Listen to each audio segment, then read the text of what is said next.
This is our lesson, Sunday School lesson for Sunday, August the 18th of 2024. It comes from the Lifeway Bible Studies for Life series, and we're talking really about individuals who worked together or could work together, maybe partnerships.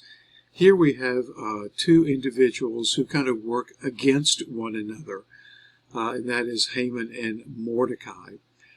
To kind of set the stage for this, and most of us are familiar with the book of Esther and how that book runs. We know that King Ahasuerus, who is really better known by his Greek name Xerxes I, was the king, and he decided to have a celebration that lasted for 180 days. That's a nice long banquet and celebration to have. Toward the end of that, he wanted his wife, the queen, Vashti, to come and show her great beauty off to all of these nobles. And on that day, there were even slaves who were there in the audience. And some interpreters interpret that as she was supposed to wear her crown and nothing else. And Vashti, very early as a woman's liber, just said, no, I'm not going to do that. I'm not going to parade myself in front of drunken individuals for their amusement and to be gawked at by them. So she is dethroned. I'm sure she remains in the harem that Xerxes I has, but she is no longer the queen. And so that begins a search for the next queen. And of course we know that Esther is chosen for that. Esther was related to Mordecai, and Mordecai served the king. So we do have that relationship there too. And then we kind of pick up in the narrative here, right after something has happened that is pretty good. Mordecai overhears a plot among two of the eunuchs that serve the king, and the plot is to assassinate the king. Well, Mordecai passes that information along, and that information then reaches the king's ears, and the plot is foiled. The two eunuchs are captured and taken care of. And so that is written down kind of in the annals of the king, but the king does nothing to reward Mordecai for basically having saved his life. And so with that having gone on, we move into the text today, starting in Esther chapter 3, verses 1 through 9. After all this took place, King Ahasuerus honored Haman, son of Hammedatha, the Agagite. He promoted him in rank and gave him a higher position than all the other officials. We're not quite sure what Agagite means. There are a number of scholars who say, well, I bet that goes back to King Agag, who was a king of the Amalekites. And if that's the case, then Haman was descended from a royal family from the Amalekites, and also descended from a family and a people that had experienced great tension with the Israelites, with the Jews.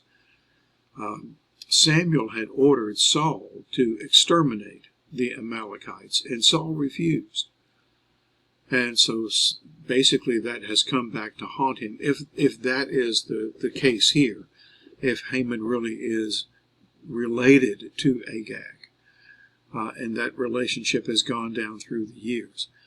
We look at that, and it's mentioned that he is an Agagite, so it apparently is referring to some ethnic or tribal group.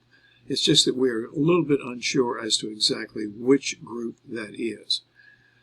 If it is the Amalekites, it certainly gives him good reason to hate Mordecai and hate Mordecai's people, the Jews. But apparently he is quite good at administration, and so the king recognizes that and gives him an outstanding promotion. The entire royal staff at the king's gate, and Mordecai kind of served at the king's gate too, bowed down and paid homage to Haman, because the king had commanded this to be done for him. Now, it's possible to take this in two different ways. Their lesson commentary writer takes this as a lot of people didn't like Haman, so the king had to command them to bow down to him. It may be that simply the king has said, well, this is Haman who kind of stands next to me, and so when his authority is like my authority. So even as you would bow down to me, you need to bow down to Haman as well. Because obviously the king has found something, or probably many things, good about Haman. And so he should be honored in a sense the way the king is. But Mordecai would not bow down or pay homage. Mordecai is a Jew, and we assume that Mordecai does bow down before the king, because everybody bows down before the king. But he does not bow down to Haman, and we don't know why. Is it because he does not want to bow down to anyone other than God? Well, he does, I'm sure, bow down to the king. The king has not given him permission not to bow down to him. Is it just because of Haman? Is it just because of some of the policies maybe that Haman has already introduced? No, we don't really know for sure, but Mordecai will not bow down. And so that is obviously noticed, isn't it? If Haman comes in his chariot and he's passing through the king's gate and he sees all these heads bowing down, but one standing up, he's going to notice who that is. And certainly those other royal officials recognize that too. The members of the royal staff at the king's gate asked Mordecai, "Why are you disobeying the king's command? Now, why don't you bow down when Haman comes through, just like the king asked us all to do?" I mean, they're noticing that he's still standing too. And if they're bowing down, I can kind of imagine they're peeking up and they're seeing him standing over there somewhere. And so they're not quite sure why he's doing that, and why he's disobeying a command specifically from the king. When they had warned him day after day, and he still would not listen to them, they told Haman in order to see if Mordecai's actions would be tolerated, since he had told them he was a Jew. So obviously some of those at the king's gate know that Mordecai is a Jew. They do not know that Esther is a Jew. And of course that will come out later on in the story. But here are these folks who are trying to, in a sense, take care of Mordecai, we assume. You need to bow down because you're going to stand out and you're going to get in trouble. You're going to get in trouble with Haman. You're going to get in trouble with the king too. And getting in trouble with Haman would be bad enough. Getting in trouble with the king, that could be a death sentence. So, after days and days of watching this and telling him that he needs to obey the king's command, they finally told Haman, "No, Haman, you probably are noticing that everybody is bowing down to you except Mordecai. What are you going to do about that? You know he's a Jew, and we all know he's a Jew. And is it because of his Jewish faith? Well, certainly it is part of due to his Jewish faith of not bowing down to Haman when he might well bow down to the king." When Haman saw that Mordecai was not bowing down or paying him homage, he was filled with rage. Maybe the next day Haman rides in, and he's looking specifically for Mordecai, and there he is over there standing up straight as a rock, as a pillar of rock, and he gets enraged. I have a high position. People should be bowing down to me. The king has commanded that, and this guy better bow down to me. He's breaking the king's law, and that's a serious offense.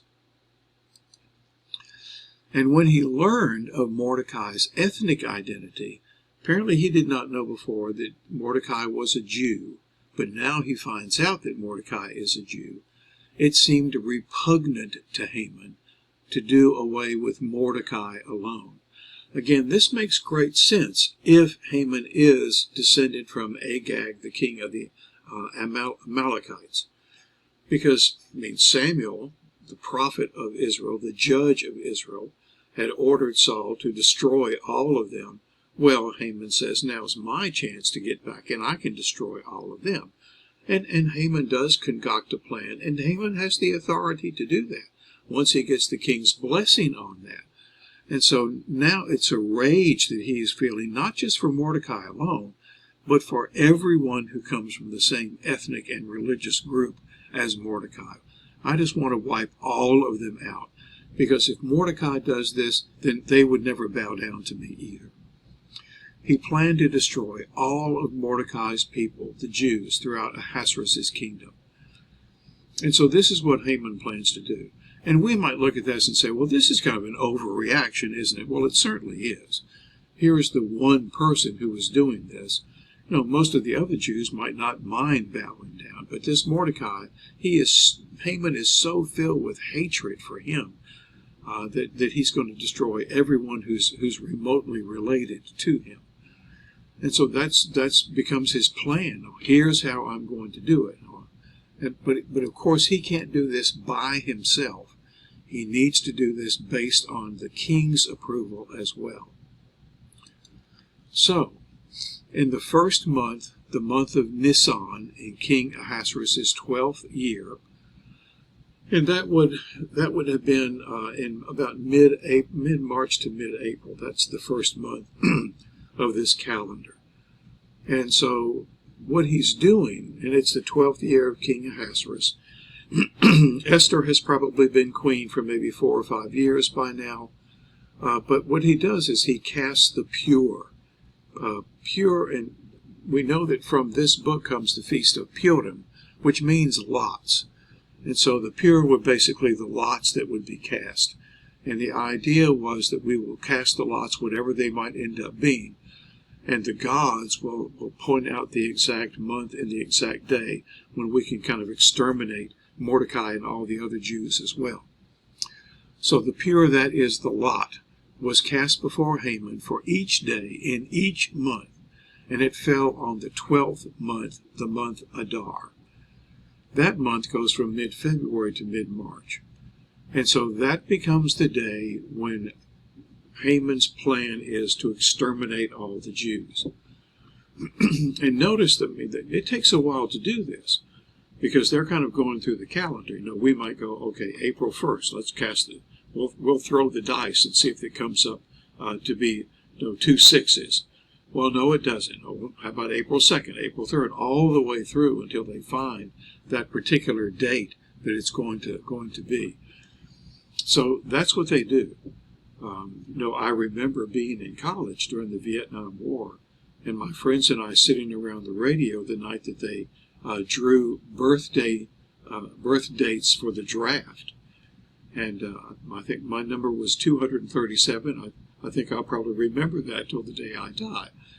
But it was a lottery that was going on as well. And so the same thing has happened here. Then Haman informed King Ahasuerus, and he says this to him: there is one ethnic group scattered throughout the peoples in every province of your kingdom. And that certainly makes them dangerous, doesn't it?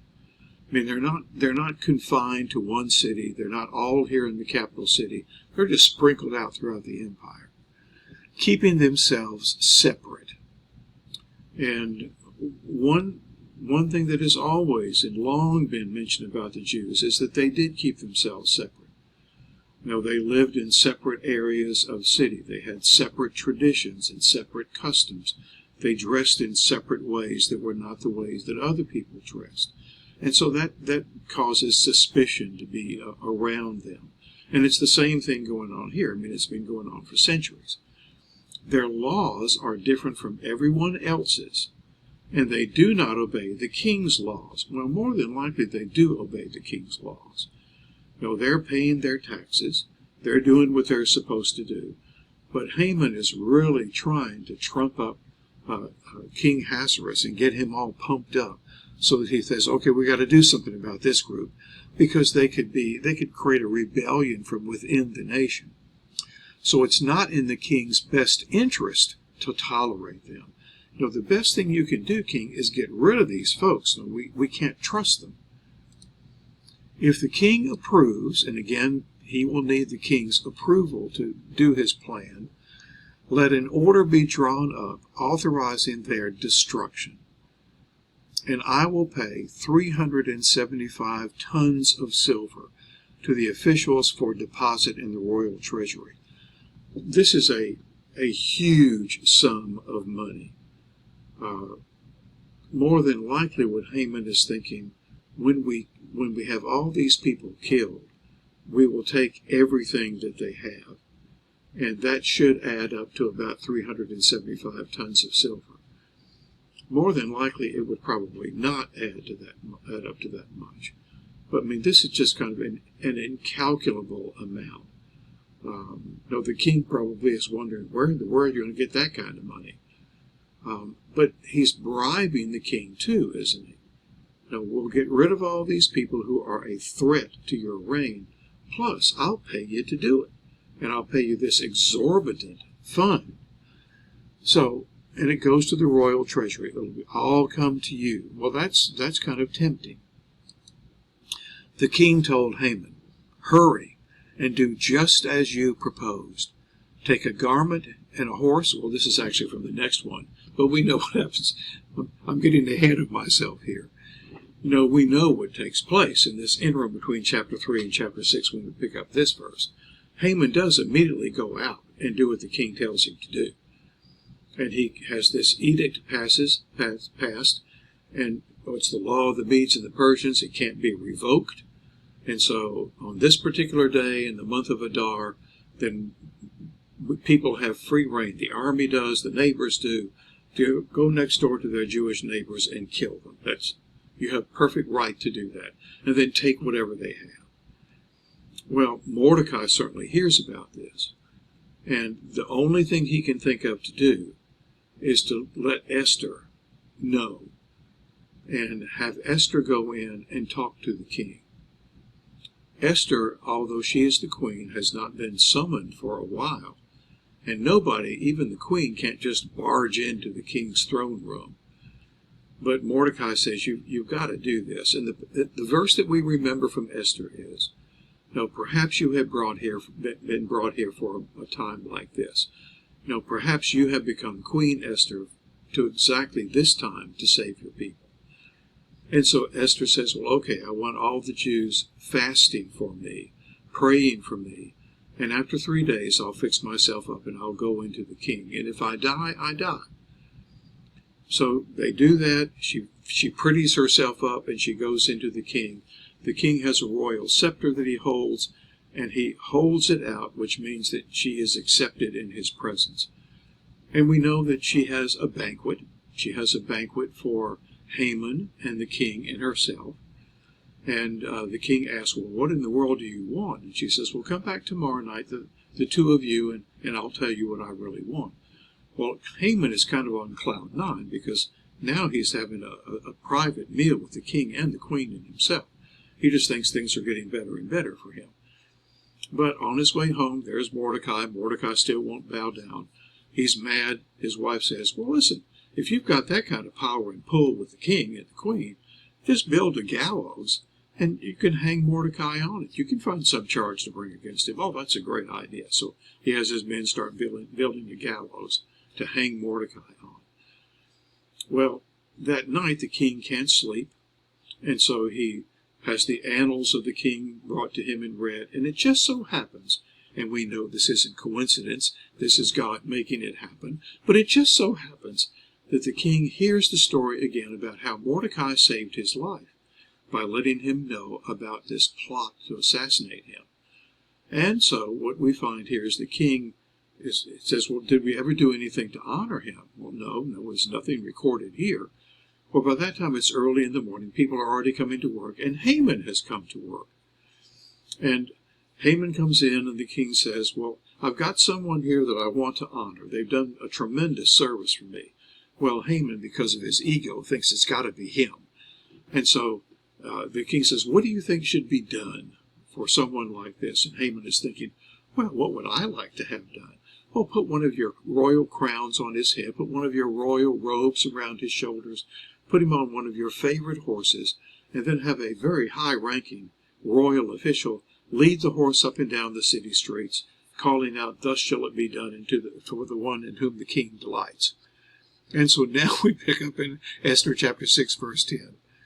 The king told Haman, "Hurry and do just as you proposed." That's a great idea.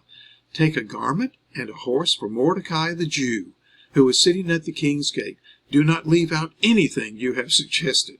And so there he is. You can just see Haman's face when he says, "Do this for Mordecai the Jew," his bitter enemy. "Well, I'm building a gallows across town I'm going to try to hang him on. I hate this guy." Puts the royal crown on his head, puts the royal robe around his shoulders, puts him up on the royal horse, and parades him up and down the city streets. So Haman took the garment and the horse. He clothed Mordecai and paraded him through the city square, calling out before him, "This is what is done for the man the king wants to honor." And I'm sure that he is just seething as he does this. Then Mordecai returned to the king's gate, but Haman hurried off for home, mournful and with his head covered. I can imagine. I don't want to be seen by anybody. They know how much I hate Mordecai, and the fact that I'm the one who really got this decree going, and now I've had to honor him. I don't want anybody to see me. Haman told his wife Zeresh and all his friends everything that had happened. His advisors and his wife Zeresh said to him, and these are not comforting words, they say, "Since Mordecai is Jewish, and you have begun to fall before him, you won't overcome him, because your downfall is certain." Mordecai is Jewish. He's the one that you hate. He's the one whose people are going to be destroyed, and now you have come under him. You have begun a fall, and it's going to continue until it's all over for you. While they were still speaking with him, the king's eunuchs arrived and rushed Haman to the banquet Esther had prepared. And we know what happens. Now, this is the second banquet, and the king again says, What do you want, Esther? I mean, even if it's half my kingdom, I'll give it to you. And Esther says, "Well, I just want you to know that there is someone who is betraying you, who is trying to engineer the deaths of a whole group, an ethnic group, a religious group of people in your kingdom who are faithful to you." And the king said, "Well, who's doing this?" "Well, it's Haman, who's sitting right there." Well, the king is overcome. He kind of rushes out into the garden, trying to think about what he can do in all this that has happened, because he's trusted Haman, and now that trust has been betrayed. And the king comes back into the room just in time to see Haman literally fall on top of Esther, grabbing onto her clothes and pleading for his life. And basically the king comes in and says, "Oh, you want my wife too?" And so he brings other advisors in and he says, "We're going to do something with Haman." And they say, "Well, there's a gallows being built across town. Well, hang Haman on it." And basically Haman and his entire family are killed. And then we know what happens as the book goes toward the end too. On that day, since you can't reverse the law, another law is passed. Mordecai takes Haman's place. And now the Jews are able to defend themselves. And they end up defending themselves by killing 75,000 of their enemies throughout the Persian Empire. And they ask for another day in the capital city to kill 500 more.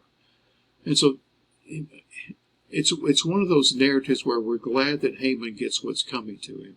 But it kind of goes far beyond that, doesn't it? Haman had planned, in a sense, an ethnic cleansing. What ends up happening is that Mordecai and the Jews kind of perform a similar ethnic cleansing. And so it kind of ends in a tragic way. We wish it had ended beyond this. Jews can defend themselves, and so people know about this, so don't attack your next door neighbor because he can defend himself. Well, okay, then nobody attacks anybody, but that doesn't happen. So it's a rather tragic story in the long run. These two are not partners in any way. They do not serve God alongside one another. Mordecai seeks to serve God. Haman seeks to destroy the Jews. And then Mordecai kind of goes overboard at the end of the book as well. And so this is not the best example we have of individuals serving together.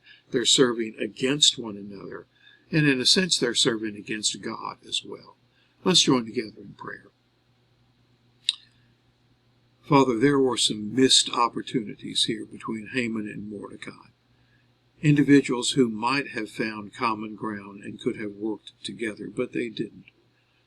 There was so much hatred within them, even in Mordecai at the end of the book, that they could certainly not work together. They could certainly not serve the nation or their king together. Father, help us to be able to work with those who have different ideas from us. Help us to be able to compromise. Help us to be able to work together. And we ask this in Christ's name. Amen.